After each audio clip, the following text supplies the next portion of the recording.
Good evening, everyone. I would like to, first of all, thank all of you for coming out and supporting the Black Medical Association at Wayne State University for our Rhythms and Poetry Night. This is our first event of this caliber, so hopefully it's a huge success, and surely it will be with the likes of you. I want to introduce our MC for tonight. You all know him as JB, and could you please welcome him at this time?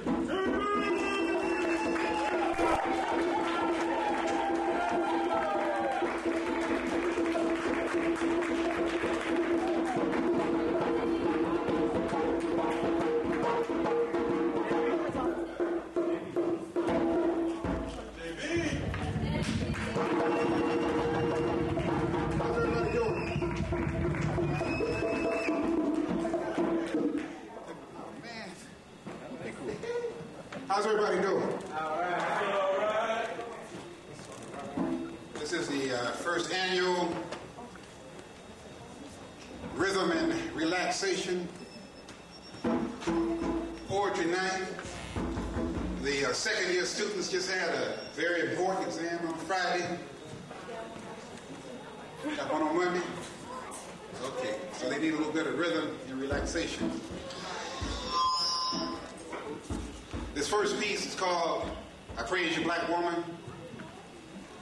I praise you, black woman, for all you've done. I exalt you for your great battles won. Historically commend we Wheatley, Tubman, and Truth. So these lines are for the women of youth. Professional women aren't given their due. Your mother, lover, and group leader too. Sometimes given to set the pace. You excel and you prosper, although you may face attitudes more suited for a Neanderthal.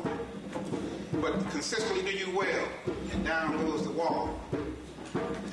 Your strength, beauty, intelligence, and poise make strong men proud and weak ones boys. Often one hears of black females so strong and how you've put down black males for so long, but say those more learned and in the know. This is totally untrue. And just isn't so. The still fragile psyche of the black man child makes him inconsiderate, abusive, and act so vile. When challenged by the success of his mate so true, I praise you, black woman, these lines are for you. I praise you, black women, these lines are for you. Thank you.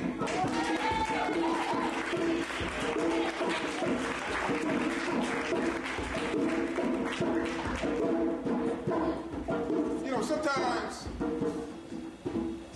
we need to jog our memory a little bit. Sometimes we need a memory jog. You know, we used to call each other brother, right. Then mellow, then cuz, then dog. I think we're in need of a memory jog. We went from brother to mellow to cuz to dog. I think we're in need of a memory jog. We went from brother to mellow to cuz to dog. I think we're in need of a memory jog. When you call me brother, that was good enough. Now you call me dog and all that stuff. When you call me man, that was good for my mind. Now you call me dog, I act the fool all the time. We went from brother to mellow to cuz to dog. I think we're in need of a memory jog. We went from brother to mellow to cuz to dog. I think we're in need of a memory jog. We went from brother to mellow to cuz to dog. I think we're in need of a memory jog. The message in this poem is all in the mind. We've got to know our history, the course of time. Because we don't know it, mistakes we repeat. Come on now, black people, let's get on our feet. Went from brother to mellow to cuz to dog. I think we're in need of a memory jog. We went from brother to mellow to cuz to dog. I think we're in need of a memory jog. Thank you.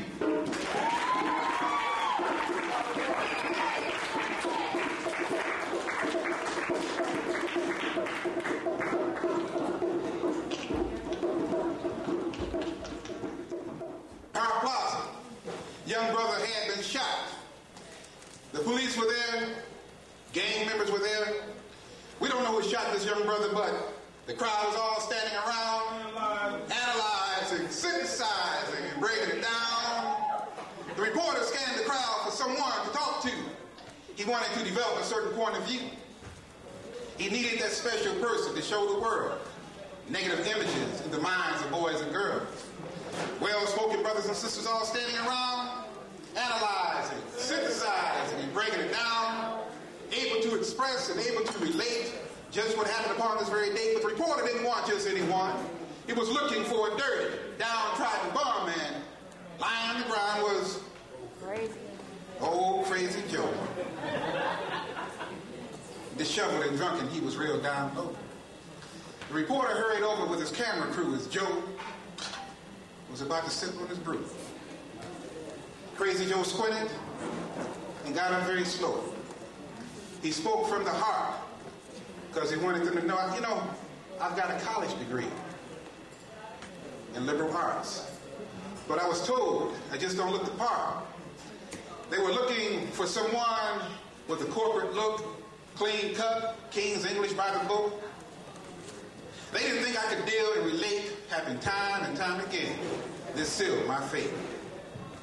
I started to drink just a little bit too much. It wasn't long before I lost that golden touch.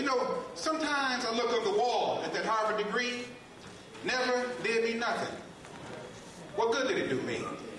I've sunken down so very low, no job, no money. I'm extremely poor. I know I didn't have to start to drink, but my life's closer to you than you think. Mr. TV reporter in your beige trench coat. You can't picture yourself in my miserable boat. If I had half a chance, maybe I could turn my life around. I've been down, not up, been going round and round.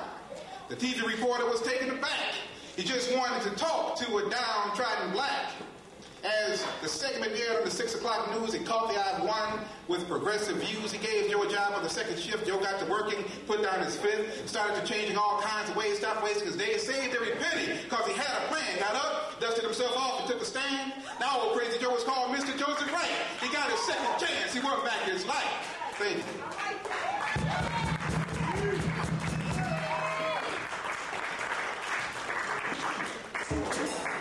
Touchdown and slam dunk would have their day. As far back as they could remember, they've been the best of friends. They always said they'd be friends to the end. They played any sport all day in any season, especially basketball or football for any reason. Since they've been friends from 5 years old, touchdown and slam dunk had major league goals. Slam dunk the sky and dunk from the free throw line. Touchdown couldn't be tackled. He scored touchdowns almost every time. They were legends in the hood. They were simply the best. But touchdown and slam dunk couldn't pass the SAT test. All through school, when the other kids learned, touchdown and slam dunk just took their turn. Disrupting class, true class clowns. Now they can enroll in college to play and get down. Slam dunk was all city, all state, and all summer league too, but his grade point average was less than 1.2. Touchdown ran for 3,000 yards and 30 touchdowns. Now he was bagging groceries on the other side of town. Both remember Crazy Joe years ago when they were 10 years old. Crazy Joe told them to study hard, but it didn't take hold. Joe said he was proud of his college degree, and he had it all on his wall for all to see. But they didn't listen to Joe because he was a drunken old man who peed in his pants. He was a piss-poor example of a true black man. But finally, touchdown enrolled in remedial English and math, and this helped him pass the SAT test and clear his path. He accepted a scholarship to UCLA, but it wasn't long before he had lost his way. His longtime girlfriend, Tanika Tate, had already enrolled in Michigan State. Touchdown and Tanika had been together for about 6 years, but at UCLA, Touchdown was busy impressing his peers. He met a student named Peggy Sue Hurst. Her father was a billionaire, and Touchdown knew her worth. You know, and instead of telling Tanika of the change in wedding plans, Touchdown got the fever, as only a non-conscious brother can.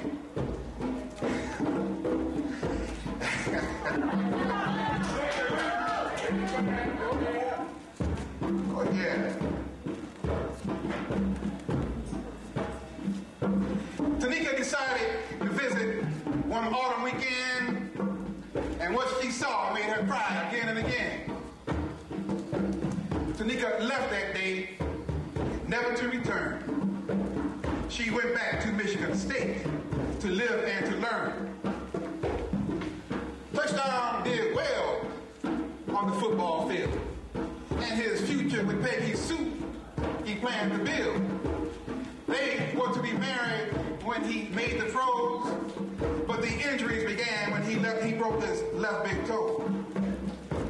Touchdown won the Heisman Trophy Award. He bought a Porsche and turned in his Ford. You know, Touchdown was drafted on the very first round, but on the second day of practice, he was stuck down by a guy weighing 400 pounds. Touchdown felt excruciating pain. He heard his knee pop. The injury was severe. His football career was stopped. Peggy Sue left him. He never saw her again. Now he lives with a cane and is without a friend. The crowd was all standing around, analyzing, synthesizing, and breaking it down. Touchdown faltered. He didn't do so well. And his childhood buddy, Slam Dunk, also has a story to tell. Remember, Slam Dunk had a grade point average of 1.2, but instead of improving academically, he decided what he would do. He decided that he would sell nickel bags of weed. Then he moved to 51s, heroin, and speed. Soon he was rolling any illicit drug, including ice. And he was packing a gun. He didn't think twice about killing anyone who stood in his way. He felt he to ride. This was to be his day. But, you know, one Saturday afternoon at the barber shop, Slam Dunk was shot point blank. He could feel his life stop. As he lay bleeding, thoughts raced through his mind about the childhood days and all the good times. As life began to ebb, and he knew death was to be, he had just one regret. He wished he passed the SAT. The crowd was all standing around, analyzing, synthesizing, and breaking it down. Touchdown and Slam Dunk are examples of what shouldn't be done. But this story about Touchdown, Slam Dunk, a host of other characters, and hope, faith, and charity has just now begun. Thank you.